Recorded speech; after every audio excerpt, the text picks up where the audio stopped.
నైజాం లో రిలీజ్ చేసిన first ticket ని ఆక్షన్ లో 5 lakhs కొన్నారు. ఎందుకు? ఒక్క నార్త్ అమెరికాలోనే ప్రీ సేల్స్ తో 1 million దాటేసింది. ఇలా రోజు రోజుకు మూవీ మీద ఉన్న craze sky is the limit అంటూ పెరిగిపోతుంది. ఇదంతా మూవీ టీం సరిగ్గా ప్రమోషన్స్ చేయకుండానే, ఒకవేళ పర్ఫెక్ట్ గా ప్రమోషన్ చేస్తుంటే. ప్రీవియస్ గా power star movie Harihara Veeramallu ఏం పెద్ద సక్సెస్ కాదు, ఫ్యాన్స్ నే డిసప్పాయింట్ చేసింది. కానీ ఫ్యాన్స్ మాత్రం ఇవన్నీ పట్టించుకోకుండా ఓజీతో రిప్లై ఇస్తామని అంత గట్టిగా చెబుతున్నారు. ఎందుకు? అసలు ఈ ఓజీ మూవీకి ఎందుకు ఇంత క్రేజ్? మాట్లాడుకుందాం పదండి. అలాంటోడు మళ్ళీ తిరిగి వస్తున్నాడు అంటే స్టార్టింగ్ లో పవర్ స్టార్ పొలిటికల్ ఎంట్రీ ఇవ్వటం, ఫెయిల్ అవ్వడం, చేసిన 25th ఫిలిం అజ్ఞాతవాసి కూడా ఫెయిల్ అవ్వటం జరిగింది. కరోనాకి ముందు కానీ తరువాత కానీ చెప్పుకోదగ్గ ఫిలిమ్స్ లేవు. ఓన్లీ రీమేక్స్ తో పార్టీని నడుపుకొచ్చారు.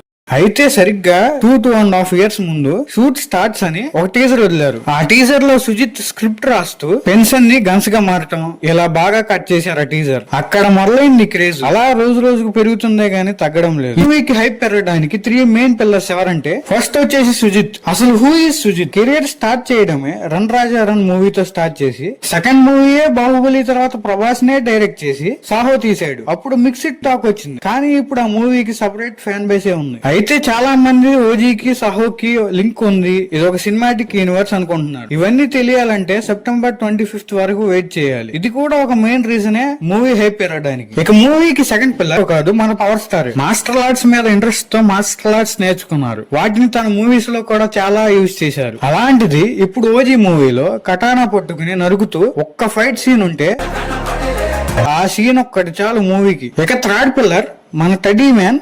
అదే మన mega Thaman. Jailer, Leo, Vikram, కూలీని ఒకే దెబ్బతో ఓజీతో లేపేస్తా అన్నాడు. చెప్పినట్లే తను ఇప్పుడు దాకా రిలీజ్ చేసిన సాంగ్స్ గానీ బీజిఎం గానీ సేమ్ ఆ లెవెల్లోనే ఉన్నాయి. తను ప్రూవ్ చేసుకున్నాడు.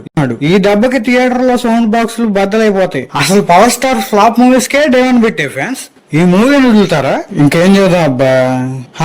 ఏం లేదు, ఈ మంత్ 25th మూవీయే సమాధానం చెప్పింది. మూవీకి జస్ట్ ఓకే, ఒక్కసారి చూడొచ్చు అనే టాక్ వస్తే చాలు, రికార్డ్స్ అన్ని బ్రేక్ అవుతాయి. That's it for this video. 25th September మన ఛానల్లో ఓజీ రివ్యూ కోసం వెయిట్ చేయండి అబ్బాయిలు. మీకు వీడియో నచ్చితే ప్లీజ్ లైక్ చేయండి, షేర్ చేయండి, సబ్స్క్రైబ్ చేయండి.